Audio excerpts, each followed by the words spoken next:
ব্লগগুলোকে তুলবো। Good night,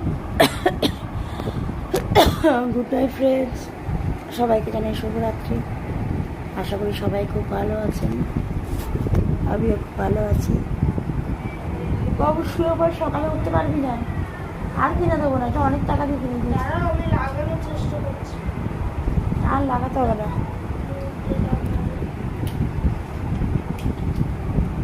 একটা দামি ব্লক কিনে দিয়ে, ব্লক না এগুলো কি দাঁড়াও না মা, সেগুলো ভেঙে দেখুন দামি জিনিস, কম দামি ভেঙে গেছে, দাঁড়াও লাগাচ্ছি। সেই কম দামি বিয়েগুলো সেগুলো না, এটা কিন্তু সেই দামিটা, সেগুলো পর্যন্ত আমি করে দিয়েছে। সাইন্টিস্ট হবো, চুপ করে, আমি লাগাতে পারি। কিছু দেখবে বলো না। এক্ষুনি লাগাবো, শুধু এই স্প্রিংটা পাচ্ছি না।